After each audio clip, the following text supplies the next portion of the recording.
All right. Good morning, everybody. Joe Van Doren here, and welcome to our virtues pick for today. I am running a little bit late today, but my wife had some things going on, and I had to use the word that we got today for however this happens. I don't know how it is, but the word we got was patience, and I needed it this morning, and I can say I'm happy to report that I did okay with it. So let's read the description first, and then we'll discuss it a little bit and see how, as a parent, what we need as far as patience, besides just a lot of it. Patience is quiet hope and faith that things will turn out right. We trust the process of life. We are not hasty. We do not rush or allow ourselves to be overcome by pressure. Patience helps us to endure things we cannot control with a peaceful heart. We respond to mistakes or delays not with judgment, but with gentleness. We recognize the lessons that come through waiting and receive them as gifts unfolding with divine timing. Patience brings acceptance. It calls us to be still in the moment, to be restful, and to listen deeply. Patience soothes our souls. So I so much appreciate this virtue, and like most people, been working on it for a long time, right? And developing it. It's not that I don't have it; I've got it and we always know we have these virtues because we can name times when we've practiced them. We can name times when we've practiced patience, when we've been assertive, when we've been determined, when we've had perseverance, when we've had enthusiasm. Whatever the virtue is, we can always name some times when we've shown it. So that demonstrates that all of these virtues are inside of us already, including this one, patience. And so one of the things that have begun to really understand and to take into account in my own life is that it's important for me to have patience waiting for the things that I really hope for. So sometimes I believe, and I'm really beginning to understand this more fully, that the universe provides for us what we need at that time. Whether we like the stuff that comes or we don't. And I will just say that when we receive those gifts from the universe, when we are willing to wait for the timing to be just right, when the universe discerns that we're really ready for this, whatever it is that it's providing for us, and it comes, that patience that we have for that really is what helps us to attract to us the very things that we're hopeful for. So it really does call for us just to be patient, to endure, to be waitful, and I don't know if waitful is a word, but we're willing to wait, right? And we're not going to rush things. We're not going to force things. We're not going to try to control things that we cannot control, but rather we're just going to recognize that each thing that comes to us is a lesson. Each thing comes to us to build us, to make us ready for whatever is coming our way. And certainly the desires that we have for in our life are coming to us. We just need to be ready for them, and the universe knows when that is the case. And so patience is really having that faith that the things will turn out right, that things are going great for me, that they're going, the way that it is, the process is working out. And when we get that, I tell you, things change for us in the way we feel about ourselves and about our circumstances. So I'm thinking about this now as a parent. Okay, there is no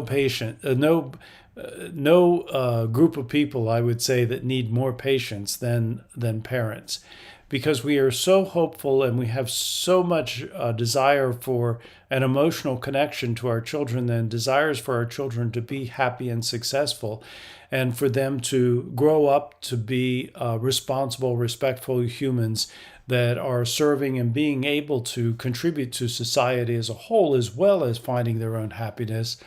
That sometimes when our children are taking those steps that seem to be going backwards instead of forwards, we can really be hasty about our response to that. And so our patience with that really is recognizing, number one, that they have all the virtues inside of them and they're still developing them, much as you and I are, right? And here I am, today, 67 years old, and I'm still thinking about, oh, I still have all these virtues that I want to develop. And so, why should we expect our children to be able to have all that stuff worked out immediately? Well, they're not. They're growing. They're becoming their own unique selves, and we're cheering for them. We're enthusiastic for them to develop these. But we also need to be patient as they go through, through their own story and through their own life.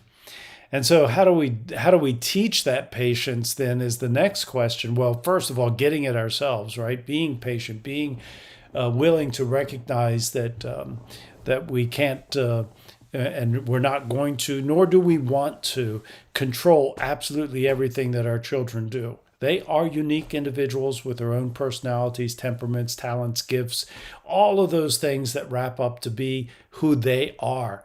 And so when we recognize that, and we're more willing then to allow for the mistakes or allow for what seems to be delays, the fact that they're not moving in the direction that we would hope in the time frame that we would hope, right? And so we can help our children first by setting the example. That is always the case. But then also giving them opportunities to demonstrate their patience, right? And calling on them to demonstrate their patience simply by saying to them, how can you show patience right now? We're going to the doctor's office. We're going to sit in the dentist office for, a number of minutes before we're called on. How could you show patience? What do you need to be patient today? And then allow them to come up with some ideas. And of course, obviously we're going to be there to make suggestions, and I think all of that is very helpful too. We also want to give them the opportunities to have patience by allowing them the opportunities to, maybe to save up money to buy something and to have something that they look forward to and with great anticipation, but knowing that they have to be patient to get there. And so, we can talk about that and give them opportunities. Now, we may not want to wait for, and try to have them be patient for hours or days or weeks or whatever at a time. But we can start off with shorter time frames, and then work up to the longer time frames. All of those things are just ways that we can help them to demonstrate the patience that they already have within themselves. All right, so that's how I'm thinking about patience today. And for me, I'm just happy I was patient this morning, and I'm glad you were patient because I was late getting on here today. So we go through our day today. Let's have that hope and that faith that things are working out the best for us. All right, everybody, thank you very much for being here. If you enjoyed these, please go to our YouTube channel and subscribe and like our videos. Make any comments that you'd like. And I look forward to seeing everybody tomorrow as we continue, all of us together, practicing the virtues and the 4 C's of successful families, and that is clarity, communication, consistency, and community. All right, until next time, bye.